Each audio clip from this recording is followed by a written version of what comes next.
সিরিয়ার ইসরায়েল বিরোধী president Bashar আল আসাদকে ক্ষমতাচ্যুত করার পর সশস্ত্র গোষ্ঠী হায়াত তাহরির আল শাম দামেস্কের ক্ষমতা গ্রহণ করে। দেশটির বর্তমান প্রেসিডেন্ট আহমেদ আল শারা এবার ইসরায়েলের সঙ্গে কূটনৈতিক সম্পর্ক স্থাপনে আগ্রহ প্রকাশ করেছেন, এমনটাই দাবি করেছেন সাবেক ব্রিটিশ কূটনীতিক ক্রেইগ মারি।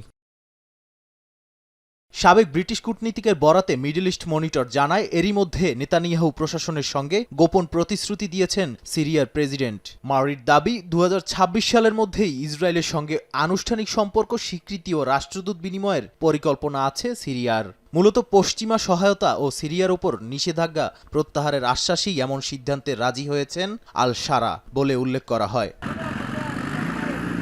ইউরোপীয় ইউনিয়নের এক্সটার্নাল অ্যাকশন সার্ভিস ও ডিরেক্টরেট জেনারেল ফর ইন্টারন্যাশনাল পার্টনারশিপও মনে করে, আল শারার অন্তর্বর্তী সরকার ব্রাসেলসে ইউরোপিয়ান প্লেজিং কনফারেন্সে দেয়া প্রতিশ্রুতি অনুযায়ী কাজ করছে, যেখানে আলাওয়াই, খ্রিস্টান সম্প্রদায় ও নারী মন্ত্রী নিয়োগের প্রতিশ্রুতি ছিল। যদিও বাস্তবে ২৪ সদস্যের মন্ত্রিসভায় প্রায় সব বড় মন্ত্রণালয় রয়েছে আল শারার ঘনিষ্ঠদের হাতে।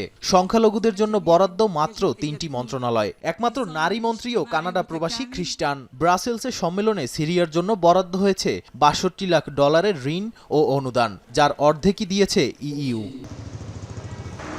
নাদিম মারজান, সময় সংবাদ।